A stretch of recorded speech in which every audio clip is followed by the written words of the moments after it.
It's time for the Lovable Me Show. Based on the award-winning book series, I Am a Lovable Me.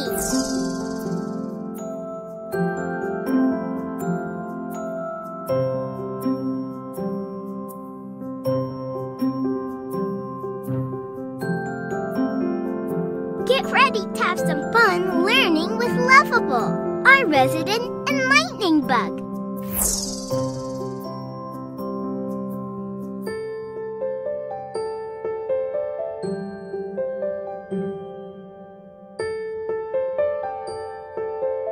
Are you ready? Close your eyes and let's count to 3. 1, 2, 3. Now open them. Here we go. Welcome to the Lovable Me Show. My name is Sharon Pencina, and I'm author of the award-winning I Am a Lovable Me books for children. We have a great show planned for you today, and thank you for joining in.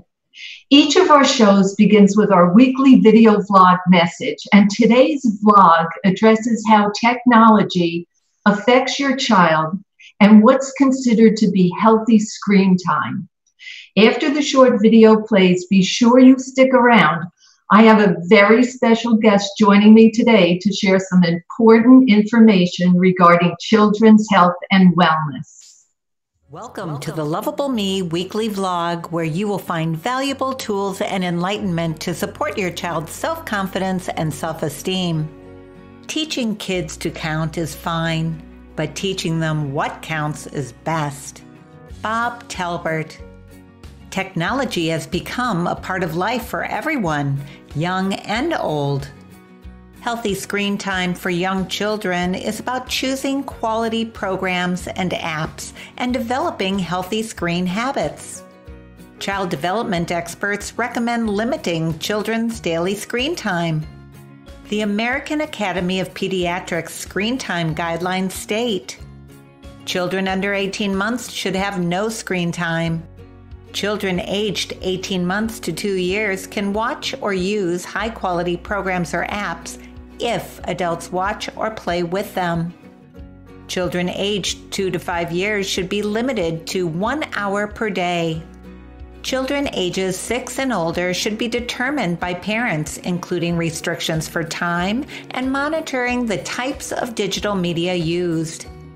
Good quality media can be beneficial for young children's learning. Children can develop their language and literacy skills spending 15 minutes listening to an engaging book on iBooks and singing along to videos of nursery rhymes with parents. Good quality apps, games, and iBooks for young children should encourage creativity, encourage problem solving, develop communication skills, develop social skills, and build on interests. Parents need to be their children's media mentors, teaching them how to use it as a tool to create, connect, and learn.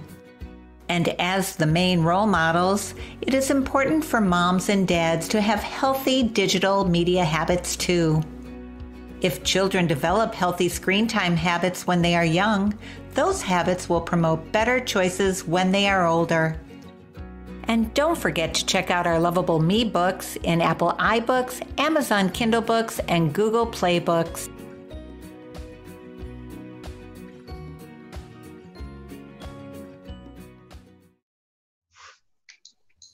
I'm very excited to have Dr. Monica Berger as my special guest today.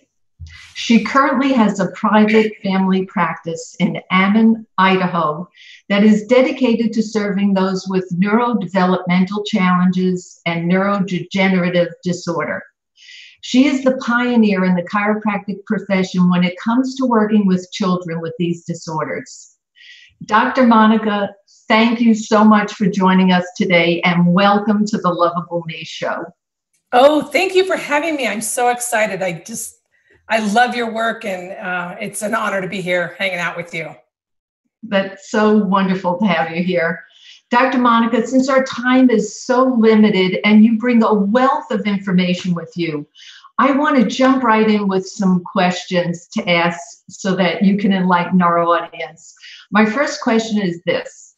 When you speak to audiences, you say that a child's behavior is a sign of the health and function of their nervous system. Can you elaborate on that topic for us? Absolutely. Yeah, I do say that. We're an adaptable organism. Our nervous system adapts to our environment. That's the way we are able to interact with every part of our world, socially, academically, emotionally, and motor skill wise. So there is, we are every second being bombarded with sensory stimulation.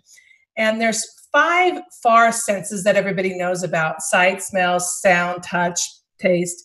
But there's 3 near senses that come from within our body, which are huge in regulating how we interact with our environment.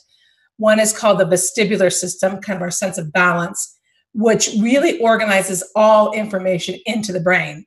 One is called proprioception, the sense of where our joints and muscles are in space. That's one of the reasons I love your posture book that you wrote. And one is called interoception, the sense of our viscera and organs. How does our gut feel? How does our heart feel? So these sensations come into the brain, and we need to be able to have good organization of those messages into the brain in order for us to interact appropriately with our environment. So if we're lacking organization of that information into the brain, it can be either too much information coming in, too fast, too furious, too unorganized. And I want to screen that out. It's too much chaos into my brain. I might want to just shut down and be alone and not be socializing with people. I might get very mean and defensive because I'm overwhelmed. We've all felt like that, right? Mm-hmm.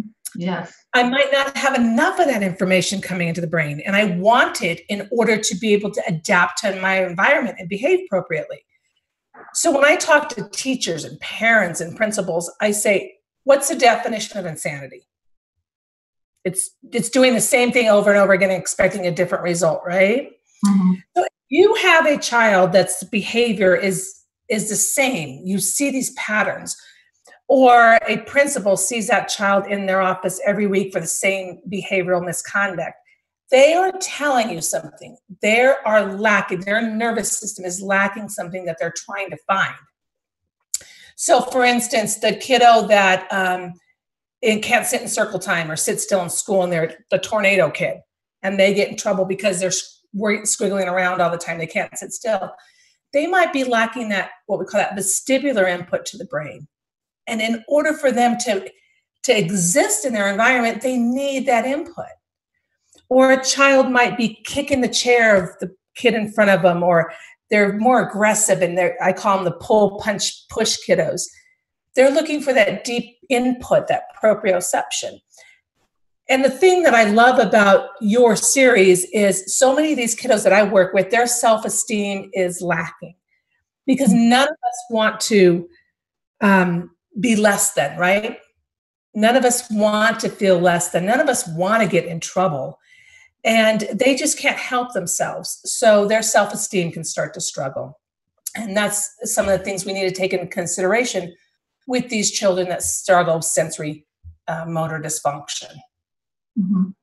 So this information is really a great resource to be aware of when it comes to uncovering the possible source of a child's health challenges.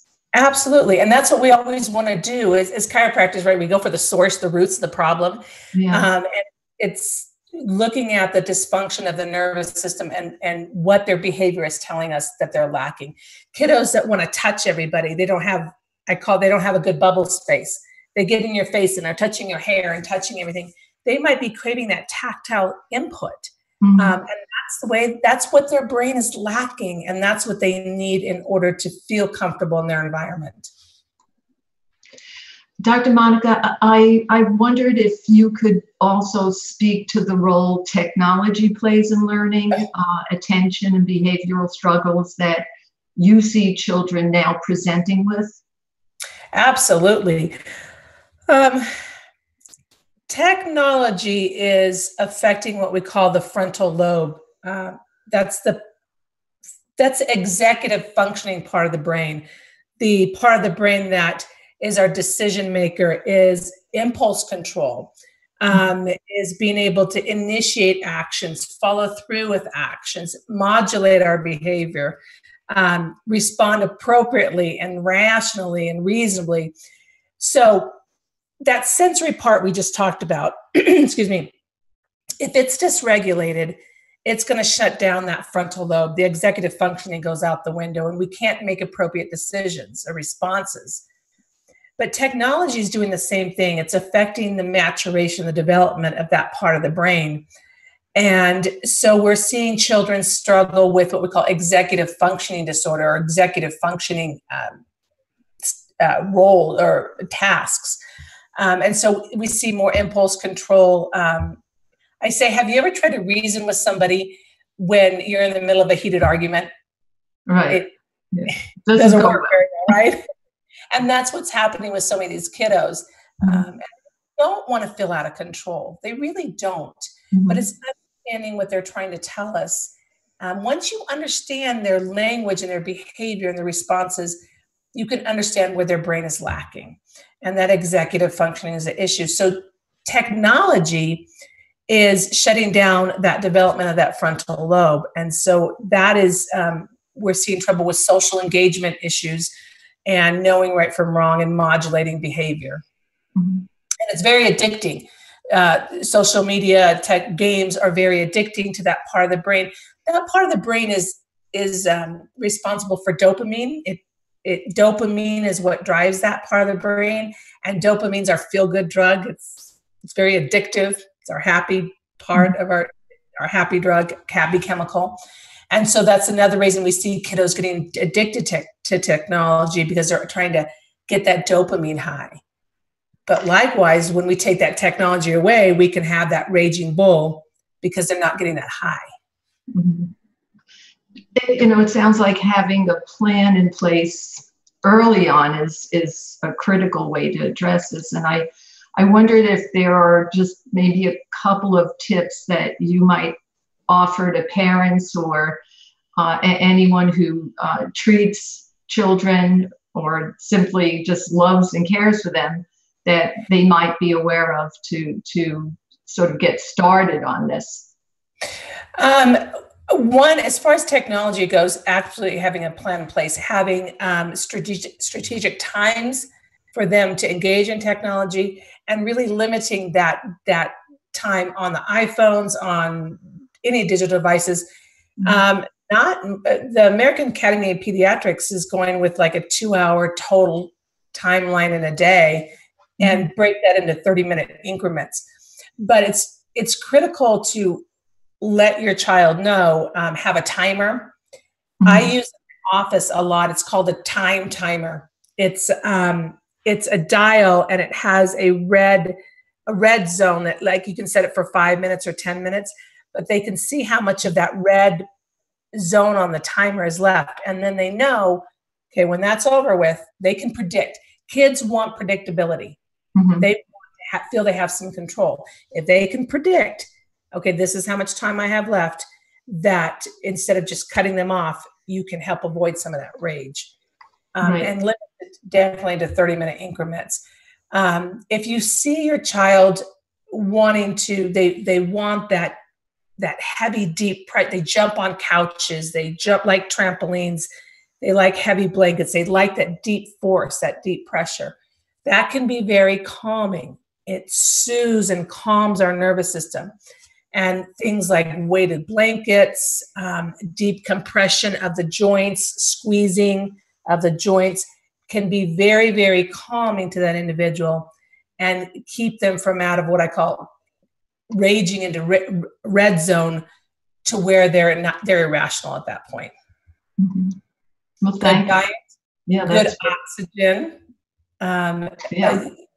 Your book on breathing it's phenomenal, because those brain cells need good oxygen, and we need good posture to get good oxygen. We can do a little exercise here. Is everybody, practice sitting straight up with good posture. Take a deep breath in through your nose, and blow it out. You can feel your ribs expand. You can get that oxygen in, and that means oxygen to your brain. When you're slouched over in technology and slouched forward and you try to take a deep breath, everybody can try to do that. You're limited. Your ribs can't expand. That's important as well. You know, you've mentioned a few things that relate back to the work that I do in my books. You know, before we finish our talk today, I wonder if there's anything else that you might add to how, you know, positive affirmations, breathing, stretching, the types of tools that parents get from the Lovable Me books aids in helping children with these issues, in addition to what you're doing with these kids. Absolutely. Well, one thing is you are going to know self-esteem issues with these children. So your book, your affirmations, love them. The self-esteem, love that. I advocate that every dentist's office, doctor's office, teachers, these are the kind of books, this is the message we need to share with the kiddos, hands down. So those as far as self-esteem are incredible. I love the breathing one and the posture, because posture, good posture is going to promote that proprioceptive, that calming system. It's going to promote that. It's going to promote good breathing, like we talked about. So those are incredible as well. And now, from a brain standpoint, the colors you use are incredible, because since technology's been developed in the olden days, okay, when I was young, and we had good kiddo books like these, okay, but we had to also imagine things more in our head, in our brain, when we read stories. We used the right part of our brain, which is good to develop. In the advent of technology, kiddos aren't having to do that anymore. It's on the screen for them. So your books actually bring that right brain to life. They can imagine things. They see the colors. They can cross-check left brain with right brain in that development. So all around, I see your books as a plus for those that work in the field that I work in and trying to promote good neurodevelopment. Well, thank you so much. It's so nice of you to be so supportive of what I'm doing as well. I wondered if you could share with the audience, you know, let them know that you have an upcoming pediatric show that I think they all need to tune into. So I'd like you to share some information about that, when, where, and what it will be about. Yeah, I'm super excited. It starts next Thursday. It's going to be the kickoff show, and it's going to be 1 p.m. Eastern Standard Time, 11 Mountain Standard Time, and it's through ChiroSecure, the amazing ChiroSecure, and we're going to cover a number of pediatric topics that are going to be incredible for everybody to get good tidbits of information on. That's terrific. Listen, I really want to thank you, Dr. Monica Berger, for joining us today and sharing your phenomenal expertise with us. If you're watching this show on Facebook, please like our page. If you're watching on YouTube, please subscribe. And if you're watching on Periscope, please follow us. You'll find today's video on all of this information posted to our Facebook page so that you can read and share it with others. And don't forget to make sure you check out all the Lovable Me books by clicking on the Learn More button at the very end of this video. If you have a Facebook business page and you want to broadcast the show live on your page, please text the word Lovable, Lovable,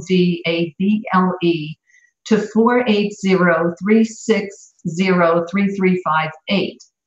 And someone will contact you to get that set up. I'm your host, Sharon Penchina, and I'll be back next week when I'll share some special thoughts on another great self-empowerment tool. Thank you for joining us, and have a beautiful day. Thank you for watching the Lovable Me Show.